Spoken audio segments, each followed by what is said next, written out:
network is a network in which different basic electrical elements are connected in a productive manner. Productive manner का मतलब ये हुआ कि आपस में इस तरह से जुड़े रहें कि उनसे कुछ ना कुछ अपने को आउटपुट मिले।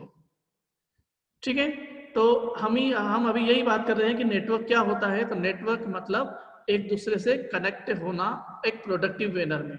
ठीक है, एक प्रोडक्टिव मैनर में कनेक्ट होना। क्लियर? मैं एक बार फिर से डेफिनेशन रिपीट कर देता हूं।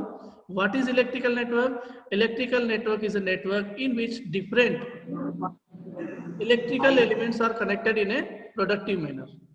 ठीक, ये किसी ने स्क्रीन पे आई थिंक ये कुछ कर दिया है। आप, मेरे सबसे रिक्वेस्ट है कि आपके मोबाइल में जो स्क्रीन है उस पर कुछ भी ड्रॉ ना करें। क्या होता है कि वो फिर रफ नहीं होता है।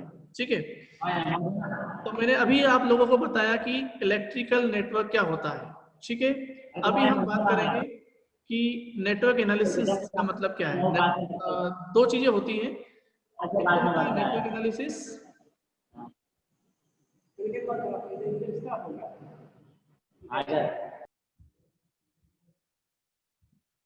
ओके, किसी का माइक अनम्यूट था, मैंने म्यूट कर दिया है। So first one is the network analysis, this is number one, and second one is the network synthesis. तो दोनों का मैं आपको मतलब बताता हूं कि नेटवर्क एनालिसिस क्या होता है, नेटवर्क सिंथेसिस क्या होता है। This is number one and this is number two, right. तो नेटवर्क एनालिसिस मतलब क्या कि सपोज आपके पास इनपुट है, you are having input already and एक सिस्टम है। ठीक है, आपके पास एक इनपुट है और एक सिस्टम है। उस सिस्टम में आपने क्या करा कि एक इनपुट अप्लाई किया। ठीक है, कोई सिस्टम है आपके पास, उसमें आपने इनपुट अप्लाई किया, देन आपने ऑब्जर्व करा कि क्या आउटपुट आ रहा है। ठीक है, you are already having a system, उस पर्टिकुलर सिस्टम में आपने क्या करा है, इनपुट दिया है और उस इनपुट के करस्पॉन्डिंग आपका क्या आउटपुट आया है वो आप मेजर कर रहे हैं। ठीक है, so this process is called as analysis. इस प्रोसेस को अपन क्या कहेंगे, एनालिसिस कहेंगे। मैं एक सीधे शब्दों में एक एग्जांपल की तरफ समझाता हूं। ठीक है, एनालिसिस मतलब क्या, सपोज मेरे पास एक फोन है। ठीक है, मैंने एक फोन आपको दिया कि इस फोन को आप एनालिसिस करिए। ठीक है, तो बेसिकली मैंने अगर आपको एक फोन दिया है एनालिसिस करने के लिए, मतलब क्या दिया है मैंने आपको, सिस्टम दिया है। सिस्टम दिया है मैंने आपको, फोन क्या हो गया आपका, सिस्टम हो गया। अब उस फोन को क्या करना है, एनालिसिस करना है, राइट। तो अब उस फोन को क्या करोगे, अलग अलग इनपुट दोगे। ठीक है, मैंने जो फोन आपको एनालिसिस करने के लिए दिया है उसको आप अलग अलग इनपुट देंगे। सपोज आपने उसको उसमें ब्राउजर चला के देखा, या फिर कोई गेम खेल के देख रहे हैं आप, इवन एक कॉल करके देख लिया आपने। ठीक है, सपोज आपने एक कॉल किया और कॉल करने के बाद आपने कुछ चीजें ऑब्जर्व करी कि वॉइस प्रॉपर आ रही कि नहीं आ रही है, कॉल ड्रॉप तो नहीं हो रही है, राइट। मतलब आपके पास सिस्टम था, मोबाइल फोन था, आपने अलग अलग इनपुट दिए, मतलब उसमें कॉल किया और आपने कुछ ऑब्जर्वेशन किए, आपने आउटपुट मेजर किए। तो ये इसका मतलब क्या हुआ कि आपने उस मोबाइल फोन को एनालिसिस किया। सीधा सा मतलब ये है कि अगर आपके पास कोई सिस्टम दे रखा है, उस सिस्टम में आप अलग अलग इनपुट देते हो और वो अलग अलग इनपुट के बेसिस पे आप क्या क्या आउटपुट आ रहे हैं उसका एक रिकॉर्ड बनाते हो। तो that is what, that is the analysis. किसी भी चीज को एनालिसिस करना मतलब कि उसको अलग अलग इनपुट देकर उसके करस्पॉन्डिंग क्या क्या आउटपुट आ रहे हैं ये ऑब्जर्व करना, ये रिकॉर्ड करना, that is the analysis. Network analysis का मतलब हम क्या करेंगे, हमारे पास नेटवर्क हमें गिवन होगा। मैं अब बात कर रहा हूं नेटवर्क एनालिसिस की, राइट। तो नेटवर्क एनालिसिस में क्या होगा कि नेटवर्क मुझे गिवन होगा, उस नेटवर्क में मैं क्या करूंगा, अलग अलग इनपुट दूंगा। इनपुट मतलब या तो मैं वोल्टेज दे सकता हूं या तो मैं करंट दे सकता हूं। ठीक है, तो by applying different kind of inputs like voltage and current we will observe the outputs. Output में क्या हो सकता है, आउटपुट में ऑब्वियसली या तो वोल्टेज हो सकता है, करंट हो सकता है या फिर पावर हो सकता है। ठीक है, तो जो भी आपको इलेक्ट्रिकल नेटवर्क हम देंगे उसमें आपने वोल्टेज दिया, आपने करंट के तो इनपुट दिया और उसके करस्पॉन्डिंग जो भी आपका आउटपुट आ रहा है वो आपने मेजर करा। तो ये प्रोसेस क्या हो गई आपकी, एनालिसिस हो गई। तो नेटवर्क एनालिसिस में एक बार फिर से डेफिनेशन बता देता हूँ एक लाइन में कि network analysis what, a particular electrical network में हम क्या करेंगे, डिफरेंट इनपुट अप्लाई करेंगे एंड उन डिफरेंट इनपुट के करस्पॉन्डिंग आउटपुट को हम क्या करेंगे, ऑब्जर्व करेंगे। This process is what, this is simply known as the network analysis. ठीक, अब second thing is the synthesis. Network analysis हमने समझ लिया, अब हम बात करते हैं सिंथेसिस की, कि सिंथेसिस क्या होता है। राइट, सिंथेसिस में क्या हो रहा है, उल्टा, जस्ट एनालिसिस का उल्टा हो रहा है। अभी हमने बात करी एनालिसिस की, एनालिसिस में हमको क्या पता है, सिस्टम पता है, हम आउटपुट कैलकुलेट कर रहे हैं। मोबाइल दिया था मैंने, उस मोबाइल का बिहेवियर अपन पता करना चाह रहे थे, तो mobile is the system, system हमें पहले से पता था। ठीक है, अब हमारे पास क्या हो रहा है कि इनपुट हमारे पास पहले से है, we are already having the inputs and output क्या चाहिए वो भी हमारे पास है, आउटपुट भी है हमारे पास। अब उन इनपुट और आउटपुट के बेसिस पे हमें क्या करना है, सिस्टम को डिजाइन करना है। ठीक है, सपोज जब मतलब अपन बात करते हैं कि राइट ब्रदर्स ने प्लेन का एरोप्लेन का इन्वेंशन किया था।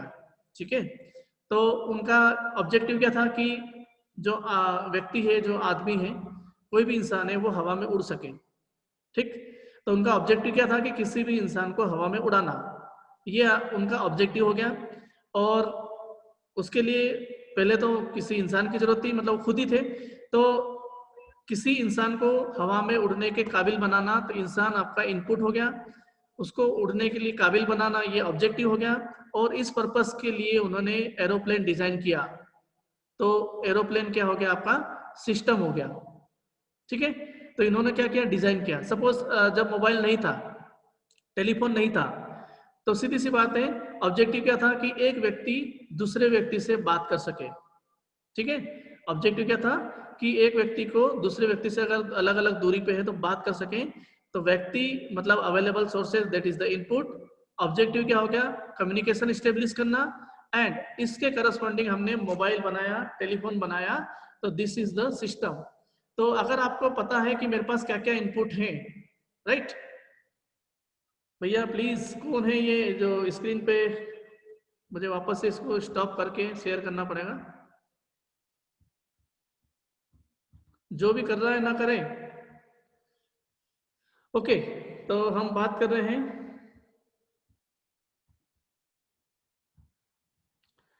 सिंथेसिस की। सिंथेसिस में क्या हो रहा है, नेटवर्क सिंथेसिस में क्या हो रहा है कि आपके पास इनपुट है, आपको पता है कि आपके पास क्या क्या इनपुट है, और आपका ऑब्जेक्टिव भी पता है आपको कि आपको क्या चाहिए, और उसके आधार पर, उसके बेसिस पे आपने सिस्टम डिजाइन किया।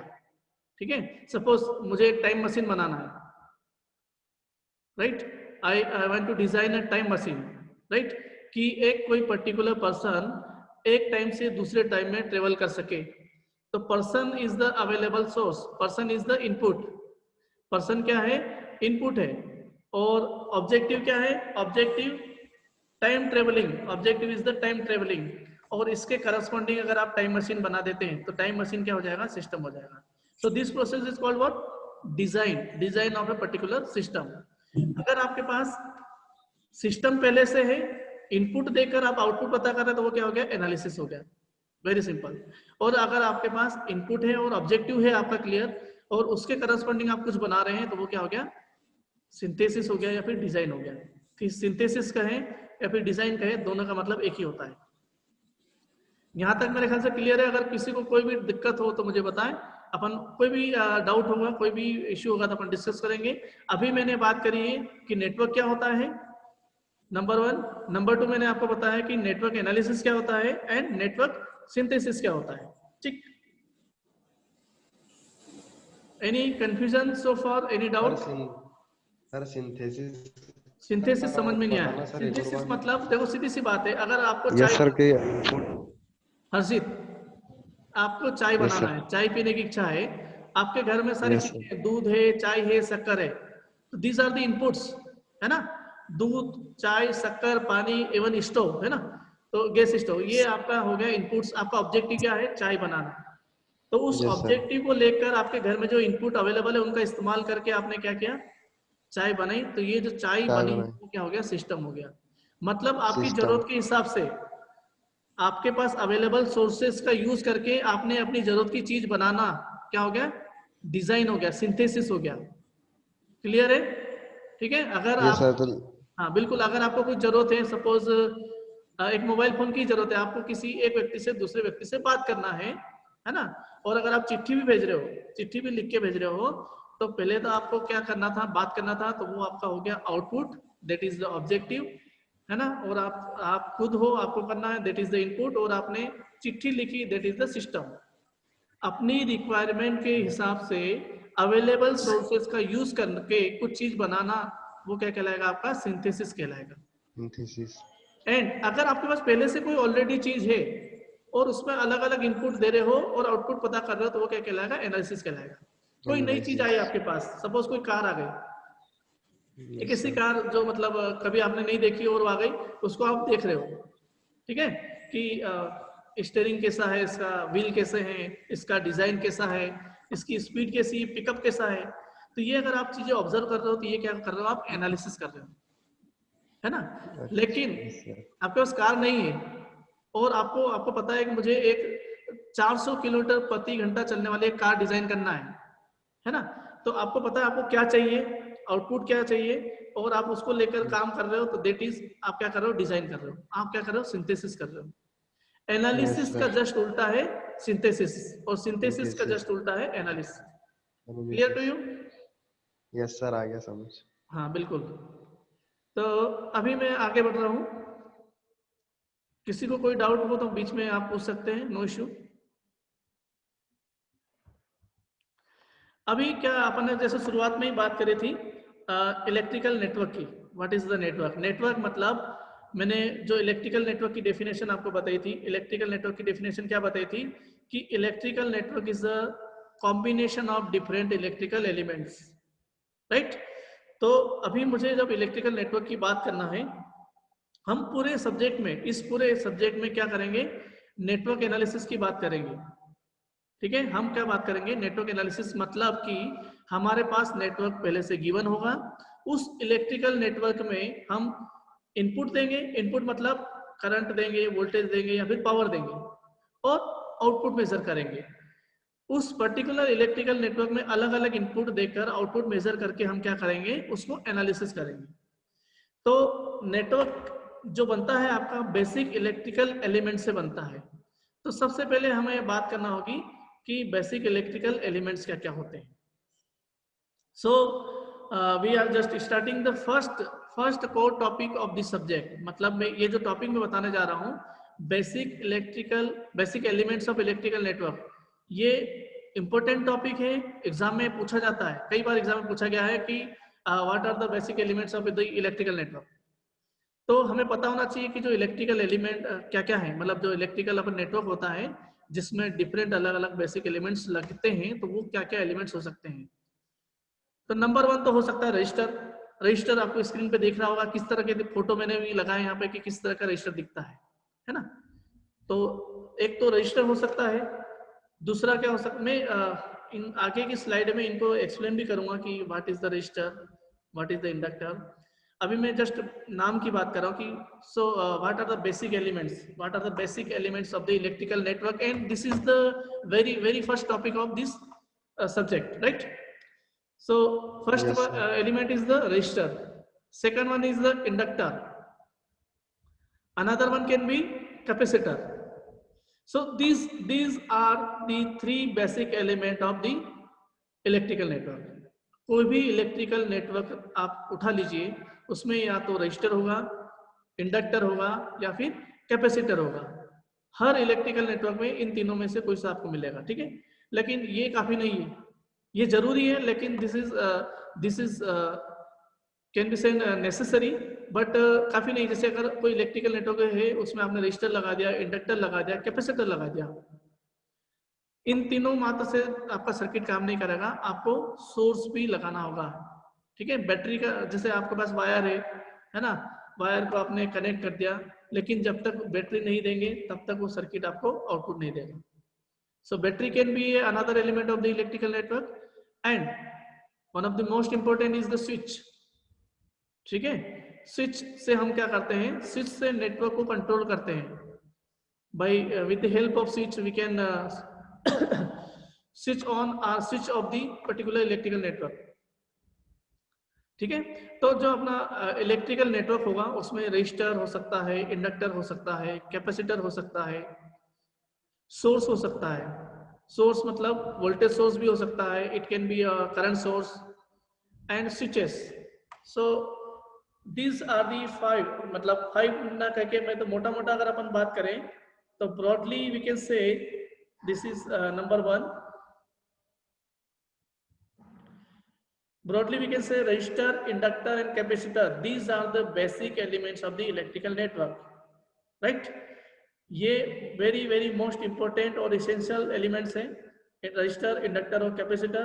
उसके बाद अगर मैं बात करूं तो हम ले सकते हैं बैटरी को भी और स्विच को भी. तो वन बाय वन अब हम समझते हैं कि ये एलिमेंट्स होते क्या हैं. सबसे पहले मैं बात कर रहा हूँ रेजिस्टेंस की. मैंने यहाँ पे लिखा रेजिस्टेंस. ठीक है. तो पहले अपन समझते हैं what is the resistance, then I will go through the register. So definition मैं बता देता हूँ. Very first we will discuss the definition first. What is the definition of resistance? Resistance, the resistance is the property of material. कोई भी material अगर हमारे पास है, कोई भी इलेक्ट्रिकल मटेरियल या फिर यूनिवर्स का कोई भी मटेरियल हो, उसमें एक इनबिल्ट ही इटसेल्फ एक प्रॉपर्टी होती है रेजिस्टेंस की, है ना. तो so resistance is the property of material. By virtue of it it can oppose the flow of current flowing through it. Suppose ये पेन एक मटेरियल है. ठीक है. पेन मेरे ख्याल से आपको दिख नहीं रहा होगा. मतलब कोई भी मटेरियल है, कोई मटेरियल है आपका, उसमें अगर हम करंट फ्लो करवा रहे हैं तो उसमें करंट फ्लो करवाने पर उसके अंदर एक प्रॉपर्टी होती है जो उसके अंदर करंट फ्लो होने का अपोज करती है. मटेरियल की एक ऐसी प्रॉपर्टी जो उसके अंदर फ्लो होने वाले करंट का अपोज करे, that is the resistance.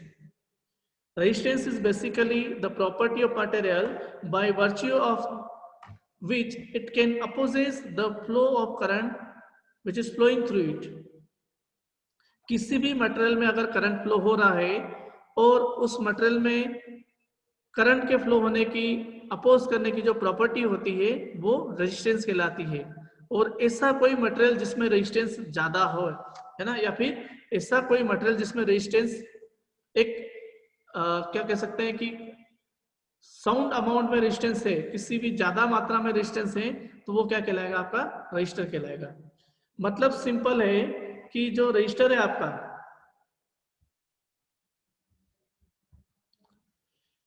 Register is the material having the property of resistance.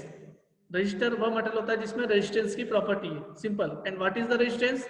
Resistance is the property of material by virtue of which it can oppose the flow of current flowing through it. इस resistance की जो unit होती है वो होती है ओम. ठीक है. यूनिट लिखी हुई है, आपको दिख रही होगी. एंड सिंबल होता है आर. रेजिस्टेंस की मैं अगर बात कर रहा हूँ, ये सिंबल आप देख सकते हैं जिगजैग फॉर्म में. स्क्रीन पे आपको दिख रहा होगा. आपने अपनी हायर क्लासेस 11th या 12th में भी पढ़ा होगा रेजिस्टेंस के बारे में, है ना. तो जस्ट आप ये मान के चलो कि रिवीजन कर रहे हैं आप, समझ अभी शुरुआती दौर में. तो रेजिस्टेंस का सिंबल यहाँ पे बना हुआ है, आर से उसको डिनोट करते हैं और उसकी यूनिट क्या है? ओम. फार्मूला यहाँ पे बताया मैंने रेजिस्टेंस का. रेजिस्टेंस आर का जो फार्मूला होता है वो होता है आपका rho L, this is rho L divided by the A. Rho क्या है? Rho is the resistivity. Rho is the resistivity of the material. कोई भी मटेरियल, हर मटेरियल की अपनी अपनी एक रेजिस्टिविटी होती है. So rho is the resistivity of the material, L is the length of the conductor, length of the material, and A is the cross section area. A क्या है आपका? क्रॉस सेक्शन एरिया है. ठीक है. Suppose एक wire है मेरे पास, है ना. एक वायर है जिसकी लंबाई कितनी है? L. Suppose I am having a wire of length L and उसका जो क्रॉस सेक्शन एरिया है वो क्या है? ए. एक वायर है मेरे पास, उसकी लंबाई है एल, क्रॉस सेक्शन एरिया है A, and the resistivity of the material of the wire is rho. तो उसका रेजिस्टेंस क्या हो जाएगा, rho L divided by A. इस फार्मूले से एक चीज और समझ सकते हैं अपन कि अगर एरिया ज्यादा है, area means cross section area, for the large cross section area, cross section area ज्यादा होना मतलब कि आपका जो वायर है वो मोटा है, ठीक है, वायर जो है वो थिक है, तो जो मोटे वायर के लिए रेजिस्टेंस क्या होगा, कम होगा। Resistance will be low for the thick wire and it will be high for the thin wire. Clear. 1:40 पे अपन ने मीटिंग स्टार्ट करी थी और ये मेरे ख्याल से 2:10 पे खत्म हो जाएगी, 5 मिनट के अंदर मीटिंग खत्म हो जाएगी अपनी, है ना। तो मैं रेजिस्टेंस समझा के खत्म करता हूँ, फिर अटेंडेंस ले लेता हूँ मैं। तो मेरा ये कह रहा था मैं कि अगर थिक वायर है तो रेजिस्टेंस कम होगा, थिन वायर तो रेजिस्टेंस ज्यादा होगा। एंड लेंथ अगर वायर की ज्यादा है, मतलब आपके पास 2 वायर है, एक वायर लंबा है एक वायर छोटा है, तो जो लंबा वायर है उसकी रेजिस्टिविटी ज्यादा होगी, जो छोटा वायर है उसकी रेजिस्टिविटी कम होगी, ठीक है। 2-3 अलग अलग तरह के वायर है, एक मोटा वायर है तो रेजिस्टिविटी कम होगी, पतला वायर तो रेजिस्टिविटी ज्यादा होगी, लंबा वायर है तो रेजिस्टिविटी ज्यादा होगी, छोटा वायर तो रेजिस्टिविटी कम होगी। एंड एल्यूमिनियम का वायर है तो रेजिस्टिविटी अलग होगी, कॉपर का वायर है तो रेजिस्टिविटी अलग होगी। अलग अलग मटेरियल के वायर की अलग अलग रेजिस्टिविटी हो सकती है। ये फार्मूला समझ में आया आपने? ये फार्मूला मेरे ख्याल से फिजिक्स में क्लास 12 में पढ़ा होगा। Next one is the voltage across the resistance. इसका फार्मूला होता है V equal to the IR। ये कहाँ से आता है? ओम्स लॉ की हेल्प से अपन इसको डिराइव करते हैं। नेक्स्ट क्लासेस में आपको ये भी बताऊंगा ओम्स लॉ क्या होता है। सो अभी अपन यहाँ पे केवल देख लेते हैं कि रेजिस्टेंस के अक्रॉस वोल्टेज ड्रॉप कितना होता है, V equal to the I into R। Current का फॉर्मूला क्या हो जाएगा, I equal to the V by R, ठीक है। तो अभी अपने को रेजिस्टेंस के बारे में इतना ही काफी जानना है, इतना, इससे ज्यादा अभी जानने की अपन कोशिश नहीं करेंगे, ठीक है। तो मैं एक बार फिर से छोटा हल्का सा रिवीजन कर देता हूँ कि सबसे शुरुआत में मैंने बताया था आप लोगों को कि बुक कौन कौन सी आप रिफर कर सकते हैं। जो लोग बाद में आए एक बार थोड़ा सा एक लुक मार लें कि मैंने 2 बुक बताई है, वेल्कनबर्ग और चक्रवर्ती। ये दोनों बुक अच्छी हैं, हाँ अच्छी लेवल की, जो RGPV के जो पेपर बनते हैं इन्हीं 2 बुक से बनते हैं, आप इनको रिफर करें। ये जो क्लास है आपकी डिप्लोमा इलेक्ट्रिकल के लिए है, BTech EC 3rd sem, BTech electrical 3rd sem and BTech EX 3rd sem. Network बताया था मैंने, नेटवर्क क्या होता है, इलेक्ट्रिकल नेटवर्क के बारे में बात करी थी। Electrical network is a combination of different basic electrical elements in a productive manner. फिर मैंने आपको बताया था नेटवर्क एनालिसिस क्या होता है, नेटवर्क सिंथेसिस क्या होता है एंड बेसिक इलेक्ट्रिकल एलिमेंट्स क्या क्या होते हैं, और रेजिस्टेंस को मैंने डिफाइन किया है। अगली क्लास में अपन बात करेंगे इंडक्टेंस की और कैपेसिटेंस की, और फर्दर इसको अपन स्टडी करेंगे। मैं प्रेजेंटेशन क्लोज कर रहा हूँ। मैं चाहता हूँ कि आपको कोई डाउट हो तो आप पूछ लें, अपन डिस्कस कर लेंगे, अदरवाइज मैं अटेंडेंस नोट डाउन कर रहा हूँ। आप अपने माइक ऑन कर सकते हैं। Everyone please you can unmute your mic and ask your queries. अगर यहाँ नहीं पूछ सकते हैं तो मेरा फोन नंबर दे रखा है, प्रेजेंटेशन में दिया था मैंने, अगर नोट डाउन कर लेना, अदरवाइज मैं बता दूंगा आपको। आप कभी भी सब्जेक्ट से रिलेटेड कोई भी क्वेश्चन मुझसे पूछ सकते हैं एनी टाइम, राइट। अभी सर क्लास में अपने जो ये नेटवर्क एनालिसिस, सर जो नेटवर्क एनालिसिस का अपना जो सिलेबस होगा, जो जो टॉपिक है, तो अपने पास आ गया है क्या अभी मैं कॉलेज अगली में? क्लास में आपको यहीं पे लिंक भेज दूंगा, व्हाट्सएप ग्रुप में भी डाल देंगे हम, अपनी क्लास के यस जो सर। व्हाट्सएप ग्रुप बने हैं उन क्लास में भी डाल देंगे, और यहाँ पे लिंक दे दूंगा, तो आप अपने मोबाइल फोन से डाउनलोड कर सकते हो। आशीष वर्मा है इस क्लास में, है ना। तनु, तनु अपना माइक अनम्यूट कर मुझे आपकी क्लास बताएं, आप कौन सी क्लास से हैं।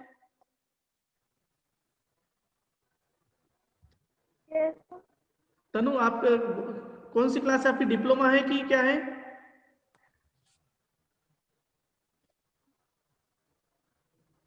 ओके। हर्षित मिश्रा आपके हो गया इलेक्ट्रिकल 3rd सेम से आप। Krishna Gawad yes sir. कौन सी क्लास से बेटा आप? डिप्लोमा। डिप्लोमा 3rd सेम, हाँ। Very good. ये रियलमी के नाम से कौन है, Realme? Realme Ashish sir, Ashish Kumar. Ashish, Ashish Kumar sir. Ashish Kumar कौन सी क्लास है बेटा आपकी? Diploma third sem. Diploma electrical third sem, very good बेटी। रियलमी तनु, तनु आपने अभी तक क्लास नहीं बताई मुझे, आपकी आवाज भी नहीं आ रही है।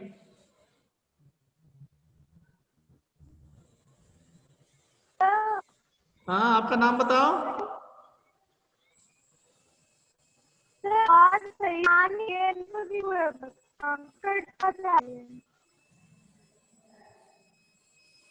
नहीं नहीं आवाज आई, कोई बात नहीं।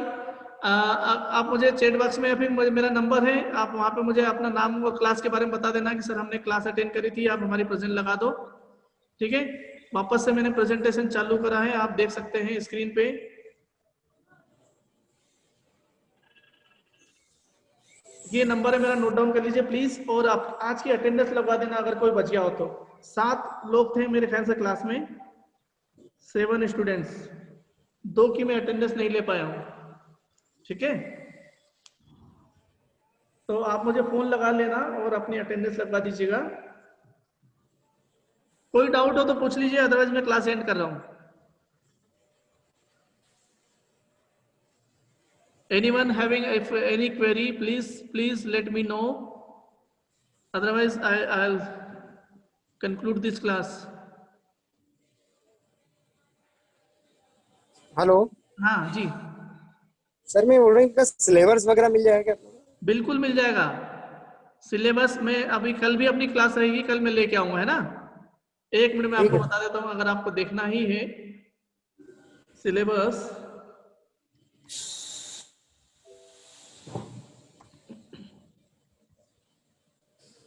कौन सी क्लास है आपकी? Diploma third same electrical. कल मैं बता दूंगा बेटा, है ना।